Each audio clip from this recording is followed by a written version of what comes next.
नमस्कार साथियों, मैं श्यामानंद द क्राइम के इस एपिसोड में आप सबों का स्वागत करता हूं। कहा जाता है साथियों कि अपराधी कितना भी शातिर क्यों ना हो, साला कितना भी शातिरपनी क्यों ना कर ले, अगर पुलिस और प्रशासन उसके पीछे पड़ जाए तो एक दिन उसे पाताल से भी ढूंढ के निकाल ही लेती है। ये कहानी सच्ची घटना है जापान के टोक्यो शहर की, जहां लिंडसे एन हॉकर नाम की एक लड़की जो ब्रिटेन की रहने वाली थी, वो नोवा नाम के इंस्टीट्यूट में, जो कि जापान की एक बड़ी सी इंस्टीट्यूट रहती है, वहाँ एज ए टीचर सेलेक्टेड होती है और वो वहाँ पढ़ाना स्टार्ट करती है। इधर टेत्सुया इचिहाशी नाम का एक जापानी लड़का, जो अपने प्राथमिक शिक्षा को कंप्लीट कर चुका था और वर्तमान में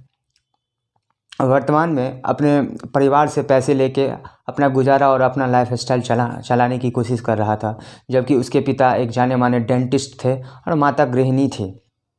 इसके साथ साथ वह सभी प्रकार के बेरोज़गारी वाले, जब बेरोज़गार होता है इंसान तो वही करता है, इधर उधर घूमना, बाकी और किसी प्रकार का वो काम नहीं करता था। इसके साथ साथ वो मार्शल आर्ट्स में ब्लैक बेल्ट रह चुका था, जबकि लिंडसे एन हॉकर भी ब्रिटेन के रहने वाली थी और वह भी एक मार्शल आर्ट में ब्लैक बेल्टर ही रही थी। जब लिंडसे एन हॉकर नोवा इंस्टीट्यूट में पढ़ा रही थी, उसी क्रम में जब वह एक दिन ट्रेन से अपने रूम पे जाने के लिए आती रहती है, तभी टेत्सुया इचिहाशी नाम का लड़का उसे देखता है और देखने के बाद वह उसके पास जाता है और बोलता है कि मैम, मैं आपसे अंग्रेज़ी सीखता हूँ और मैं चाहता हूँ कि आप मुझे अंग्रेज़ी सिखाने के लिए एक अलग से स्पेशल क्लास भी दें।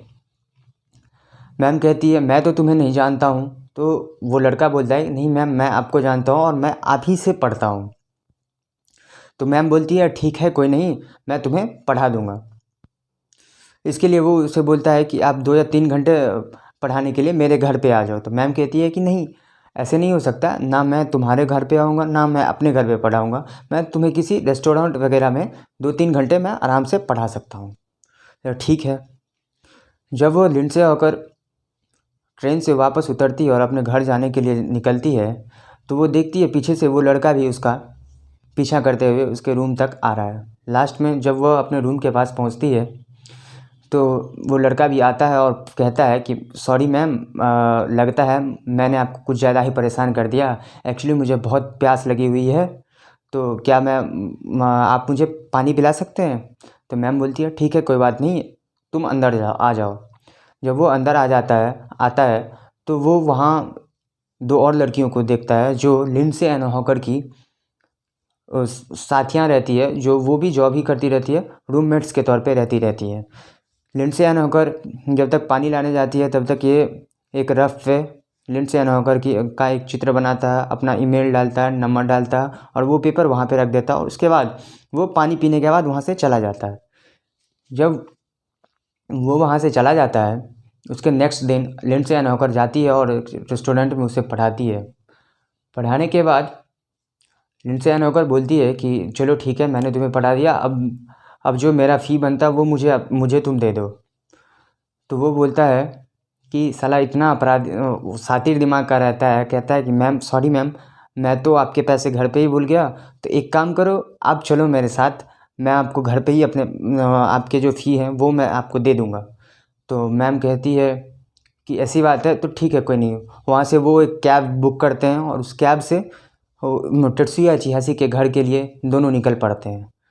जब वह उसका घर आता है तो लिंडसे एन हॉकर कैब वाले से बोलती है, भैया आप यहीं पे रुको, मैं पैसे लेके आ रही हूँ, उसके बाद मैं आपके साथ ही फिर से वापस चली जाऊँगी।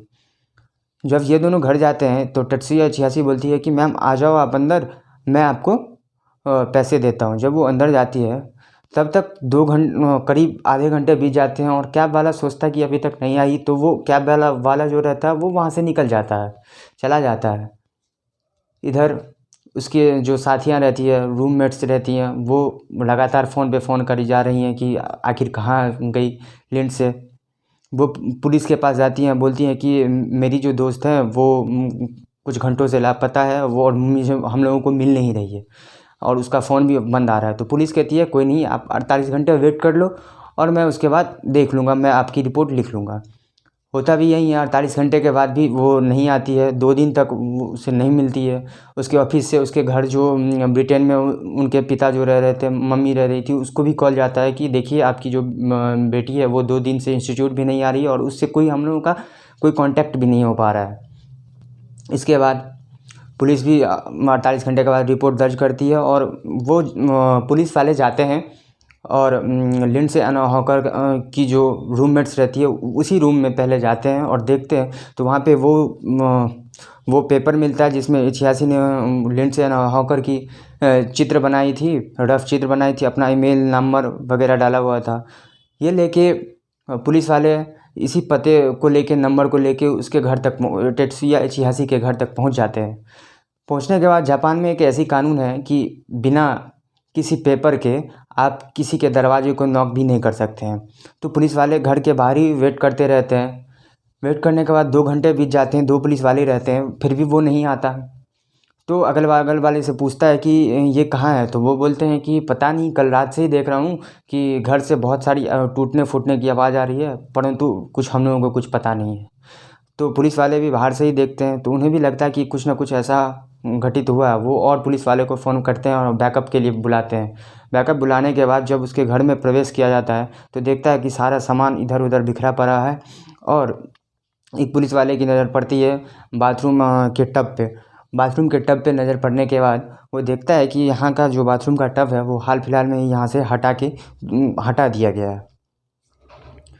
जब ऐसी बात होती है तो जब ढूंढते रहते हैं तो बालकनी में देखते हैं कि वो जो बाथरूम का टब रहता है वो वहाँ पे रखा हुआ है और उसमें बहुत सारे धूल मिट्टी और डाले हुए हैं और डिकम्पोजिंग वाला जो एलिमेंट्स है वो उसमें भी डाले हुए हैं। जब उसे हटाया जाता है और देखा जाता है तो उसमें लिंडसे एन हॉकर की लाश रहती है।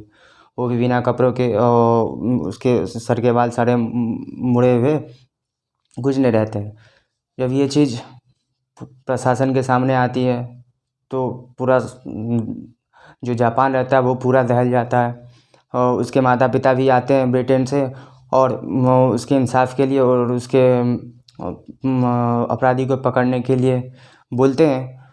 तब तक ये टेत्सुया इचिहाशी इस प्रकार का अपराधी रहता है कि वो पुलिस वाले को भी धोखा देके वहाँ से निकल जाता है और बार बार इस केस के लिए पूरे जापान में, जो जापान के साथ साथ पूरे ब्रिटेन में कैंपेन शुरू हो जाता है कि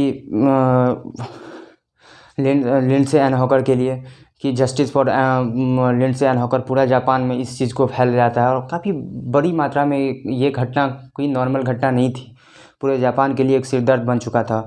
2007 से ये केस स्टार्ट हुआ था और लगभग 1 साल बीत गए, फिर भी वो अपराधी कहीं सुनने को आता था कि उसी ने आत्महत्या कर लिया, उस पर 6 लाख का इनाम रखा गया। ठीक 2 साल बीत जाने के बाद भी वो जब हाथ नहीं आया तो उसे पकड़ने के लिए जो 6 लाख इनाम था उसे 60 लाख कर दिया गया। जब कहा जाता है कि पैसे की गर्मी ऐसी चीज़ है कि इंसान का या तो बोलती बंद कर देती है या फिर बिना बोलने वाले को बोलना स्टार्ट करवा देती है। इत्तेफाक से एक डॉक्टर पुलिस को बुलाता है और कहता है कि मैंने इस लड़के की सर्जरी की थी और इस दोनों फ़ोटो दिखाता है कि इस लड़के ने अपनी नाक को थोड़ी सी बढ़वाई थी और अपने जो होंठ हैं उसे थोड़ा सा मोटा करवाया था।